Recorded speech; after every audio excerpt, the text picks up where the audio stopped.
अस्सलामुअलैकुम। बिस्मिल्लाहिर्रहमानिर्रहीम। मैं इस्माइल बाटलीवाला। आज का संदेश मीडिया और सरकारी अधिकारी के ताल्लुक से है, जो कि वो इस तरह है। मीडिया के लोग और सरकारी अधिकारी को क्रांतिकारी और आतंकवादी में फ़र्क समझने की तमीज़ नहीं है।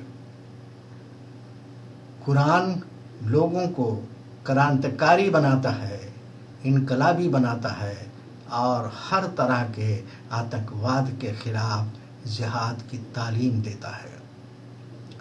क्रांतिकारी और इनकलाबी समाज के लिए उतना ही ज़रूरी है जितना ज़रूरी हवा, पानी और खुराक है।